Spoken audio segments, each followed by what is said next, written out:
আমি বুঝতে পেরেছি ভিসি সাহেব আমাকে জোর করে এখানে নিয়ে আসছেন এইগুলি বলার জন্য। আমি বুঝলেন নাই, কথা আছে নাথিং কল ফ্রি লাঞ্চ।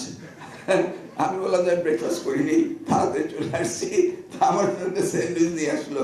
এখন বুঝতে পারছি স্যান্ডউইচ কেন খাওয়াতে চাচ্ছে। আর আমাদের বিষয় হলো আমাদেরও আসা দরকার। না আসলে কি জানতাম, হ্যাঁ তো আসতে হয়েছে, এসছি।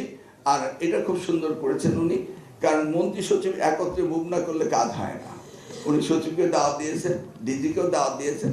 আমরা উইল লার্ন ইউর প্রবলেম, এবং এই প্রবলেম আমাদের অ্যাড্রেস করতে হবে।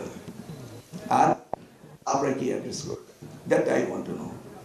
আপনারা এই শিক্ষায় বেস্ট স্কলার হতে হবে, বেস্ট স্কলার হতে হবে। এই যে আপনার, আমি যখন মালয়েশিয়ায় পিএইচডি করি, আমার শেষ বর্ষে দেখলাম মিজানুর রহমান আজহারি আসলেন।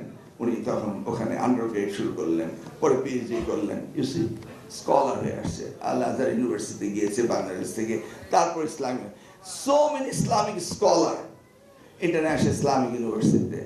শুধু বাংলাদেশ না, ওয়ার্ল্ড ওয়াইড।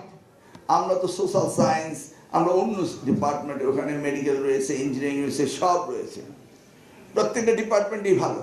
কিন্তু ওয়ার্ল্ডের 1 নম্বর হচ্ছে সেখানকার ইসলামিক সাবজেক্টগুলো।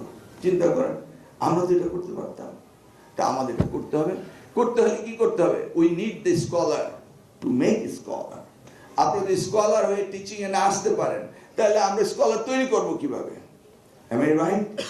সো আপনাদেরকে স্কলার হইতে হবে, আরো স্কলার ম্যানুফ্যাকচার করার জন্য, তৈরি করার জন্য।